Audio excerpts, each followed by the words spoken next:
সেই 7 নাম্বার ভাগটা হচ্ছে V1 V2। দেখো এখানে লিখে দিয়েছি আমি V1 V2, অর্থাৎ V1 মানে হচ্ছে প্রেজেন্ট রূপ, V2 মানে হচ্ছে পাস্ট রূপ। আমরা জানি এগুলো সব। আবার আমরা পরবর্তীকালে আমরা V1 V2 V3 V4 V5 নিয়ে ডিটেলস আমরা আলোচনা করব। GSL English Learning class. Today I am giving you the most important topic. This topic will help you to speak in English. This topic will help you to writing. This topic will help you to make relationship with the others. So আজকের যে টপিকটা হচ্ছে সেই টপিকটার নাম হচ্ছে ক্রিয়া। সেই ক্রিয়া নিয়ে আমরা আজকে বেসিক আমরা জানব। তো ক্রিয়া কাকে বলে প্রথমে এখানে লেখার চেষ্টা করেছি, the word which denotes work or being that is called verb. Again I am saying that the word, আরেকবার বলছি, the word which denotes work or being that is called verb. অর্থাৎ কাজ, কোনো কিছু কাজ করা ও হওয়া বুঝালে তাকে ভার্ব বা ক্রিয়া বলা হয়। তাহলে বোঝা গেছে আশা করি। এই যে ভার্ব এর যে ডেফিনেশন, যে সংজ্ঞাটা আশা করি বোঝা গেছে। বাংলাতে এখানে লিখে দিয়েছি, কোনো কিছু কাজ করা বা হওয়া বুঝায়, কোনো কিছু কাজ করা বা হওয়া বুঝায়, তখন তাকে বলা হচ্ছে ভার্ব বা ক্রিয়াপদ। আশা করি এই সংজ্ঞাটা বোঝা গেছে। এরপর যেটা আমরা করছি সেটা হচ্ছে নেক্সট যে স্লাইডে আমরা যাব, সেই স্লাইডটা হচ্ছে এক্সাম্পলস। আমরা ফর এক্সাম্পলস হিসাবে আমরা দিতে পারি ভার্ব কোনগুলো। ভার্বগুলো হলো যেমন হচ্ছে ইট, তারপর হচ্ছে মিট, এখানে লিখে দিয়েছি, তারপর হচ্ছে গো, দেখুন এখানে সব এক্সাম্পলগুলো আছে। তারপর প্লে, প্লে মিনস খেলা করা, তোমরা জানো। তো মিট, MEET, মিট মিনস সাক্ষাৎ করা, জানো সবাই।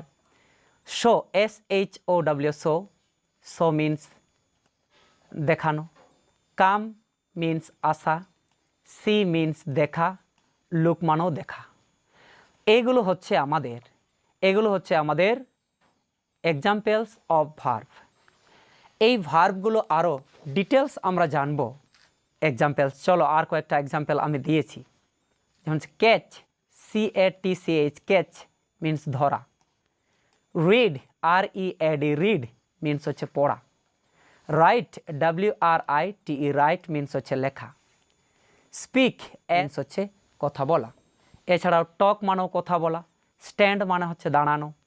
রাইজ মিনস হচ্ছে উঠা। মেক মিনস তৈরি করা। থ্রো মিনস ছুঁড়ে ফেলা। এছাড়া হচ্ছে আমাদের ওয়ার্কস আছে, এখানে ওয়ার্ক মিনস হচ্ছে কাজ করা। ডু মিনস হচ্ছে করা। তারপর ইজ, এম, আর, এগুলো সবই মানে হচ্ছে হয়, ঠিক আছে। তারপর have, has, had, was, were, ETC, এগুলো সবই হলো আমাদের ভার্ব। এগুলো সবই হলো আমাদের ভার্ব। তাহলে এই ভার্বগুলো আরও ডিটেলস আমরা জানবো পরবর্তী আমাদের স্লাইডে। তাহলে চলো আমরা এরপর ভার্ব নিয়ে আরও ডিটেলসে জানার চেষ্টা করি।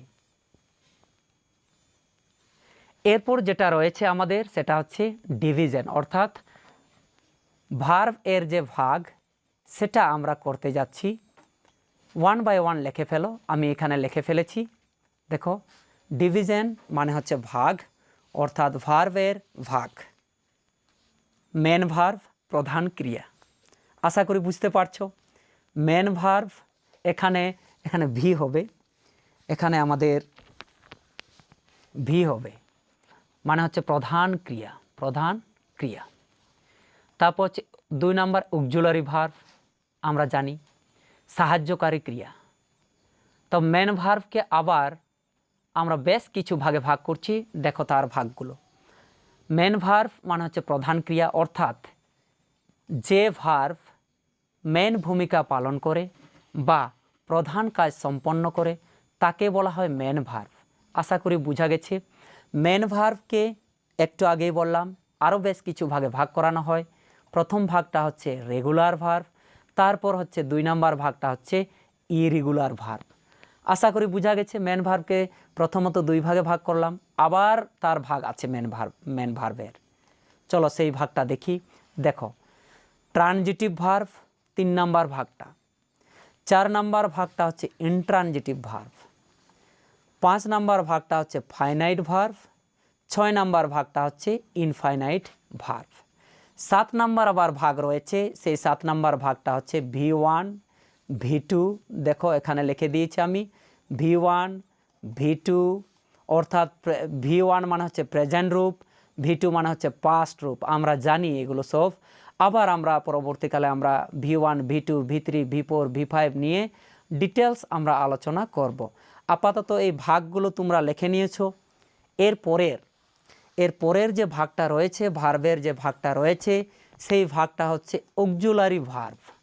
সেই ভাগটা হচ্ছে অক্সিলারি ভার্ব। লিখেছো? আশা করি লিখে ফেলেছো অক্সিলারি ভার্ব। অক্সিলারি ভার্বকে আবার বেশ কিছু ভাগে ভাগ করা হয়। দেখো কয়টা ভাগে ভাগ করছি আমরা। প্রথমে যে ভাগটা রয়েছে সেটা হচ্ছে বি ভার্ব। আর বি ভার্বের এক্সাম্পলগুলো সব আমরা জানবো। দেখো এখানে রয়েছে আমাদের বি ভার্ব, তারপর রয়েছে হ্যাভ ভার্ব, তারপর রয়েছে আমাদের ডু ভার্ব, তারপর রয়েছে আমাদের মডালস ভার্ব, তারপর রয়েছে আমাদের মডালস ভার্ব। এগুলো ডিটেলস আমরা আলোচনা করব পরবর্তী আমাদের যে ভিডিওগুলো আমি দেব, সেগুলোতে আমি এই যে মডালস ভার্ব কি, হ্যাভ ভার্ব কি, বি ভার্ব কি, ডু ভার্ব কি, তারপর হচ্ছে আমাদের মডালস ভার্ব কি, সব আমরা ডিটেলস পরপর আমরা আলোচনা করব। তো প্রথম আজকে যেহেতু আমাদের ভার্বের বেসিক আমাদের ধারণা এটা দেওয়ার চেষ্টা করছি, তাই এখানে অনলি ফর ডিভিশন ডেফিনেশন আরও বেশ কিছু আমরা ভার্ব সম্পর্কে জানব। তারপর যেটা আমি বলবো যে ভার্ব আমরা জানবো কেন, ভার্ব আমরা শিখব কেন। লিখে নিতে পারো ভার্ব আমরা শিখব কেন। তো ভার্ব শিখব তার কারণ হচ্ছে ভার্ব হচ্ছে সেন্টেন্সের প্রধান একটা অংশ।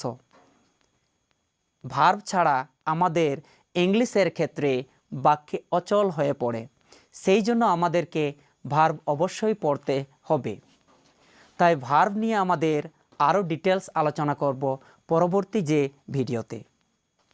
আশা করি সবাই লিখে ফেলেছো। এই যে ভার্ব, এর যে ভার্ব কাকে বলে আমি আলোচনা করে দিয়েছি। আরেকবার দেখে নাও কি কি আজকে আমরা আলোচনা করলাম। দেখো ভার্ব কাকে বলে অর্থাৎ ডেফিনেশন আমি আলোচনা করে দিয়েছি। তারপর হচ্ছে আমাদের ভার্বের এক্সাম্পল বেশ কিছু দিয়ে দিয়েছি, এই এক্সাম্পলগুলো করে নেবে। এই এক্সাম্পল আরও পরবর্তীকালে অনেক এক্সাম্পল সহজভাবে আমরা কীরকমভাবে এক্সাম্পল মনে রাখতে পারবো সেগুলো আমি দেব। তারপরে আমরা জানলাম যে ডিভিশন অর্থাৎ ভাগ, ভার্বের যে ভাগ সেগুলো জানলাম। ঠিক আছে, তারপরের যে ভাগ আমরা জানলাম সেটা হচ্ছে আমাদের ভার্ব অর্থাৎ মেন ভার্ব আমরা জানলাম। মেন ভার্বকে টোটাল 7টা ভাগে ভাগ করছি আপাতত। তারপর অক্সিলারি ভার্বকেও আমরা 4টি ভাগে ভাগ করার চেষ্টা করছি। ঠিক আছে, তারপর আমরা বললাম যে ভার্ব আমরা শিখব কেন, অর্থাৎ ভার্ব হচ্ছে আমাদের বাক্যের প্রধান অংশ। এই ভার্ব ছাড়া একটা বাক্য, ইংলিশ বাক্য একটা অচল হয়ে পড়ে। সেই জন্য আমাদেরকে ভার্ব শিখতে হবে। এতক্ষণ সঙ্গে থাকার জন্য, এই ভিডিওটা দেখার জন্য অনেক অনেক ধন্যবাদ। So thanks and thanks a lot. See you soon. Have nice day or